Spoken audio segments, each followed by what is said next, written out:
حضور اکرم صلی اللہ علیہ وسلم نے صحابہ کرام رضی اللہ عنہ کو 2 صفوں میں تقسیم کیا۔ ایک صف کے آگے اسد اللہ رسول سیدنا حمزہ رسول اللہ عنہ چل رہے تھے، اور دوسری صف کے آگے مراد رسول پیغمبر السلام صلی اللہ علیہ وسلم کے عطائے خداوندی یعنی سیدنا عمر فاروق رضی اللہ عنہ چل رہے تھے۔ مسلمان جب خانہ کعبہ میں داخل ہوئے تو کفار مکہ نے دیکھا، نظر پڑی حمزہ پر اور عمر پر تو بڑے غمگین ہوئے، لیکن کسی میں جرأت تھی کہ کوئی بولتا۔ اس دن سے مسلمانوں کے لیے تبلیغ و دین میں آسانی پیدا ہوئی، اور یہی وہ دن تھا جب اللہ کے نبی پاک صلی اللہ علیہ وسلم نے فرمایا تھا کہ اللہ تعالیٰ نے سچ کو عمر کے قلب و لسان پر جاری کر دیا، اور وہ فاروق ہے۔ اللہ تعالیٰ نے اس کے ذریعہ حق و باطل میں فرق کر دیا ہے۔ جناب سیدنا عبداللہ رضی اللہ عنہ فرماتے ہیں کہ اللہ کی قسم ہم کعبہ کے پاس کھلے بندوں نماز نہیں پڑھ سکتے تھے، یہاں تک کہ حضرت عمر رضی اللہ عنہ سلام لائے۔ اس طرح حضرت صہیب بن سنان رضی اللہ عنہ فرماتے ہیں کہ جب عمر رضی اللہ عنہ نے اسلام قبول کیا تو اسلام کو غلبہ نصیب ہوا، اور ہم کھلے بندوں اسلام کی دعوت دینے لگے، اور ہم حلقہ بنا کے بیت اللہ میں بیٹھتے تھے۔ ہم بیت اللہ کا طواف کرنے لگے، اور اب ہم پر اگر کوئی زیادتی کرتا تو ہم اس سے بدلہ لیتے تھے۔ کچھ اس قسم کے تاثرات فقی علمات سیدنا عبداللہ بن مسعود رضی اللہ عنہ کے بھی ہیں۔ وہ فرماتے ہیں کہ عمر رضی اللہ عنہ کا اسلام قبول کرنا ہماری کھلی فتح تھی، اور عمر کا ہجرت کرنا ہمارے لیے اللہ تعالیٰ کی نصرت و خاص تھی، اور آپ رضی اللہ تعالیٰ عنہ کی خلافت تو ہمارے لیے سراپا رحمت تھی۔ میں نے وہ دن بھی دیکھے ہیں جب ہم بیت اللہ کے قریب بھی نماز ادا نہیں کر سکتے تھے، لیکن جب عمر رضی اللہ عنہ اسلام لائے تو آپ رضی اللہ عنہ نے کفار سے مقابلہ کیا، یہاں تک کہ وہ ہمیں نماز پڑھنے دینے لگے۔ سیدنا حضرت عمر رضی اللہ عنہ کی شان رفیع میں چند فرامین رسالت مآب صلی اللہ علیہ وسلم پیش کرتا ہوں۔ نبی اکرم صلی اللہ علیہ وسلم فرماتے ہیں کہ اے ابن خطاب، اس ذات پاک کی قسم جس کے دست قدرت میں میری جان ہے، جس راستے پہ آپ کو چلنا ہوا شیطان پا لیتا ہے، اس راستے سے ہٹ جاتا ہے، وہ راستہ چھوڑ کر دوسرا راستہ اختیار کرتا ہے۔ صبح بخاری میں روایت ہے کہ حضور پاک رضی اللہ عنہ فرماتے ہیں کہ میں نے حالت خواب میں دودھ پیا، یہاں تک کہ میں اس سے سحر ہو گیا، اور اس کی سحرائی کے اثار میرے ناخنوں میں نمایاں ہونے لگے۔ پھر میں نے وہ دودھ عمر کو دے دیا۔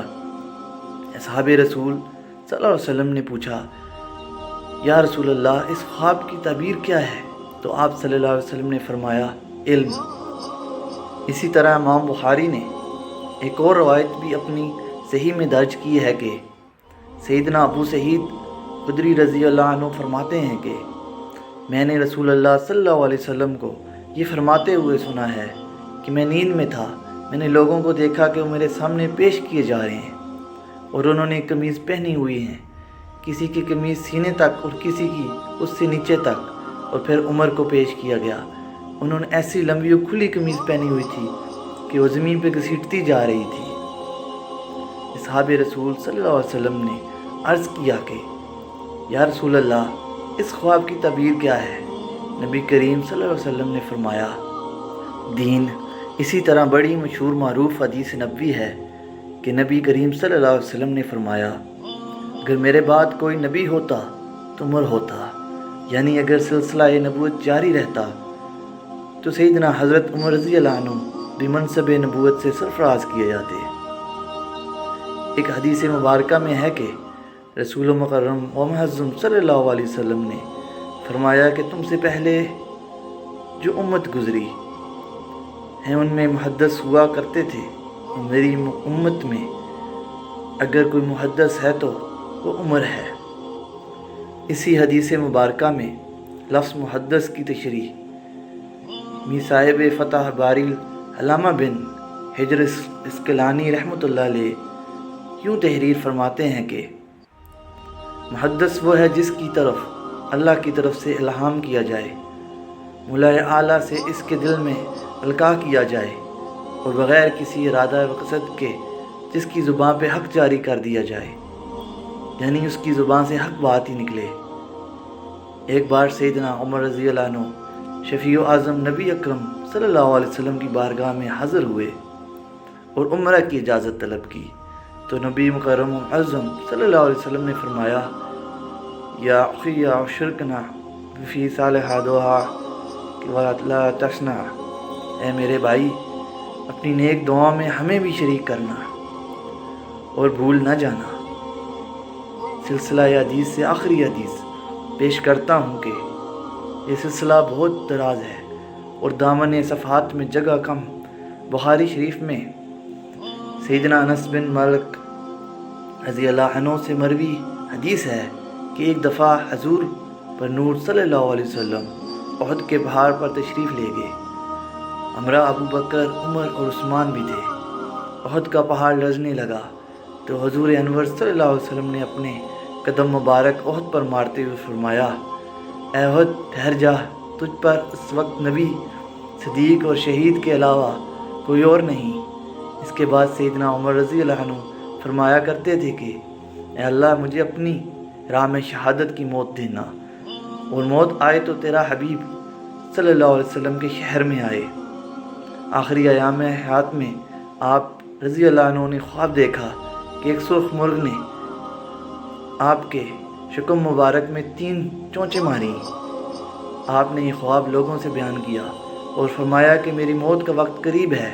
اس کے بعد یہ ہوا کہ ایک روز اپنے معمول کے مطابق بہت سویرے نماز کے لیے مسجد میں تشریف لے گئے۔ اس وقت ایک درہ آپ کے ہاتھ میں ہوتا تھا اور سونے والے کو اپنے درہ سے جگاتے تھے۔ مسجد میں پہنچ کر نمازیوں کی صفیں درست کرنے کا حکم دیتے، اس کے بعد نماز شروع فرماتے اور نماز میں بڑی بڑی صورتیں پڑھتے۔ اس روز بھی آپ نے ایسا ہی کیا۔ نماز ویسے ہی آپ نے شروع کی تھی، صرف تکبیر و تحریمہ کہنے پائے تھے کہ ایک مجوسی کافر جو حضرت مغیرہ رضی اللہ عنہ کا غلام تھا، ایک زہر آلود خنجر لیے ہوئے مسجد کے محراب میں چھپا ہوا بیٹھا تھا۔ اس نے آپ کے شکم مبارک میں 3 زخم کاری اس خنجر سے لگائے۔ آپ بے ہوش ہو کر گر گئے اور حضرت عبدالرحمن بن عوف رضی اللہ عنہ نے آگے بڑھ کر بچاتے آپ کی امامت کی مختصر نماز پڑھ کر سلام بھیرا۔ ابو لؤلؤ نے چاہا کہ کس طرح مسجد سے باہر نکل کر بھاگ جائے، مگر نمازیوں کی صفیں مسلح دوار کے حائل تھیں، اس سے نکل جانا آسان نہ تھا۔ اس نے اور صحابیوں کو بھی زخمی کرنا شروع کر دیا۔ 13 صحابی زخمی، جن میں سے 7 جاں ہار نہ ہو سکے۔ اتنے میں نماز ختم ہو گئی اور ابو لؤلؤ پکڑ لیا گیا۔ جب اس نے دیکھا کہ میں گرفتار ہو گیا تو اسی خنجر سے اس نے اپنے آپ کو ہلاک کر دیا۔ بالآخر آپ کی دعائے شہادت کو حق تعالیٰ نے قبول فرمایا۔ یکم محرم بروز ایک شنبہ اتوار آپ رضی اللہ عنہ نے شہادت پائی۔ شہادت کے وقت آپ کی عمر مبارک 63 برس تھی۔ حضرت صہیب رضی اللہ عنہ نے نماز جنازہ پڑھائی اور خاص روضہ نبوی میں حضرت ابو بکر صدیق رضی اللہ عنہ کے پہلو میں آپ کی قبر بنائی گئی۔